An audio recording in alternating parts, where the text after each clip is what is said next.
So today's video, we are going to be talking about water squirters, spraying on those rear tyres and getting those tyre temps down.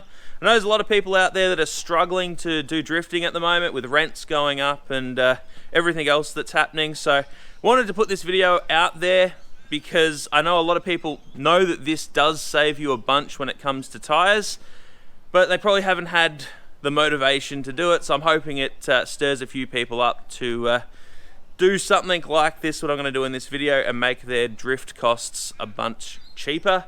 So pretty much what we're going to be doing, installing water sprayers onto those back tyres. Should get 2 to 3 times the tyre life. I know Landon in particular, he reckons he can do an entire day of pro riding out there for one set of tyres. So I'm keen to do the same. I hate changing tyres, and it's also pretty expensive to do these days. So yeah. We're going to get stuck into that. I know that you can get universal, like a window washer spraying kit that comes with a tank and that kind of stuff.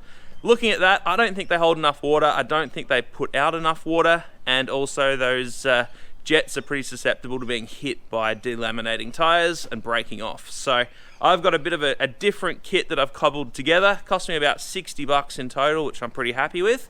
And it should mean that I get a lot more life out of those old tyres. So we're going to be installing it on the Missile because Winterfest is coming up and this thing pretty much lives on scrappies.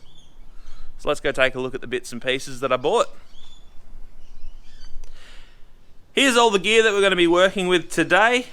We're gone with the cheapest is best option here because I wanted to do it under $60 and we managed to achieve it. There is a couple of items that you might add to make things a little bit nicer, like a check valve or a one-way valve in line so that you don't lose pressure over time.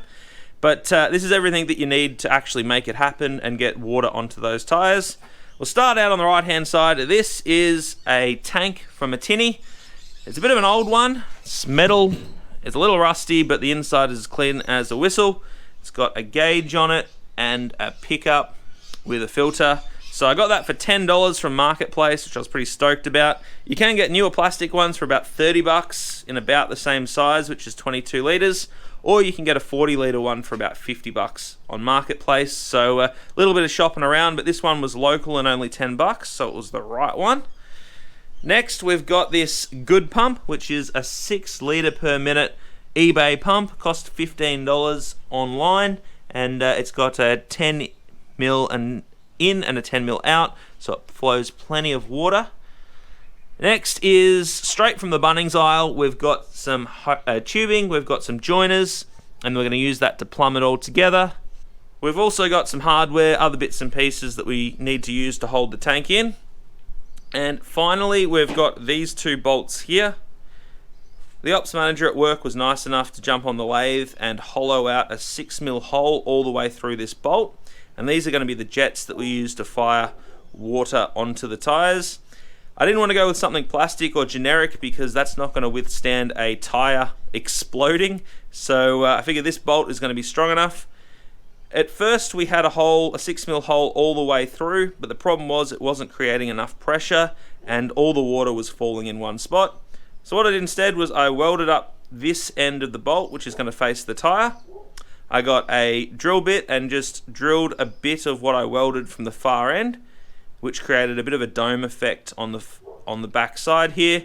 And then I hit it with the grinder and cut a slit in the end. What that means is the water actually disperses out in a nice spray pattern from a jet rather than just all in one spot. So tested that, works pretty good, and that's key to making sure that the entire tyre gets cooled, not just one half of it. So those are all the bits we're going to need. Now, should probably stop talking and start putting them in the car. Well, the tank's in and bolted down. You can see it's just deforming the tank a little bit, so we know it's nice and tight. The body thing isn't going anywhere. The pump's all mounted up, so that is all pretty good. But that's the vast majority of the mounting done. Now onto the plumbing and getting all this working together.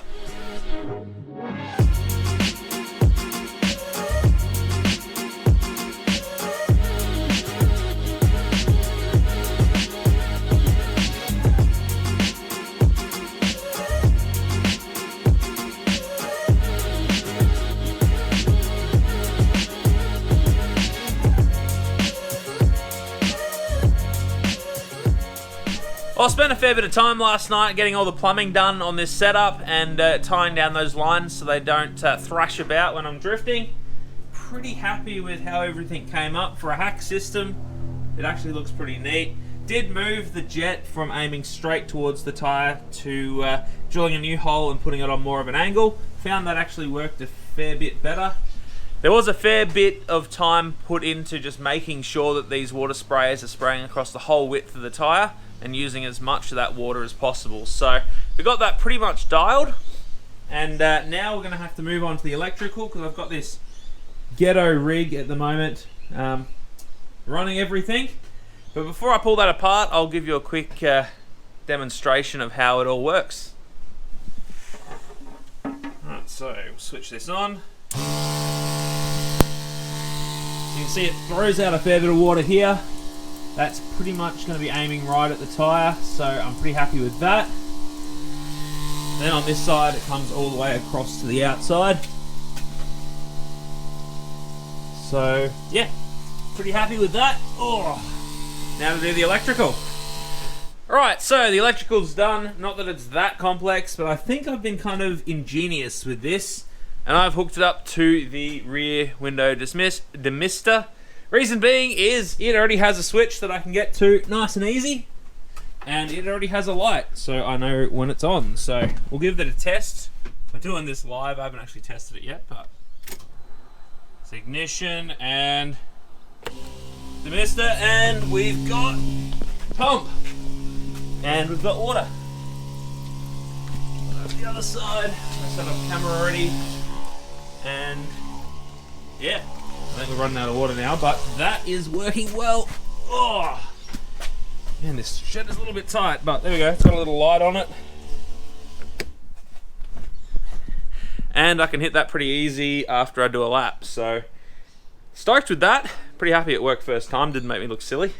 Probably would have cut it if it didn't work anyway. But yeah, that is the setup. All done and dusted.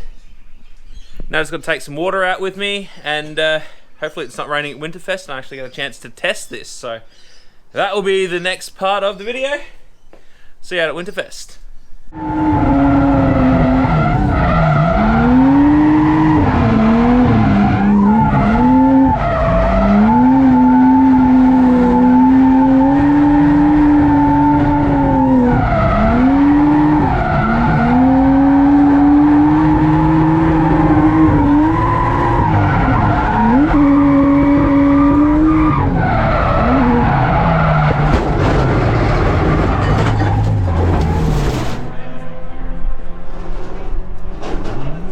So fast forward to the end of Winterfest, and I'm pretty happy how these water sprayers worked out. So I didn't do heaps and heaps of driving throughout because I'm doing lots of volunteering and I had a few issues with the car.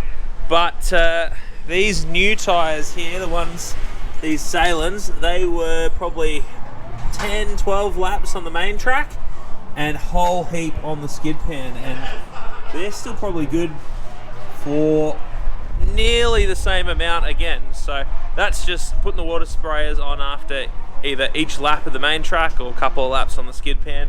Really did make a huge difference. Even with the scrappies, I did an entire probably 6 or 7 laps on these as scrappies, and they really don't look any different. So went through two 20 litres of water, so I filled them up once throughout the events and obviously once before we came out, so not heaps of water. And yeah, I pretty much just ran the sprayers to the point that they were leaving water tracks on the asphalt, because I could see that in my mirror. Then I'd turn them off. Even did a whole lap. Chewy flying off on the bloody quad there. So even did an entire lap with the sprayers on, and honestly didn't really notice that much difference with traction. So yeah, pretty happy overall, and I think it's a worthwhile investment for anyone out there who wants to actually get some tyre life. Get a water sprayer, $60, you can do it too. So anyway, see you on the next video.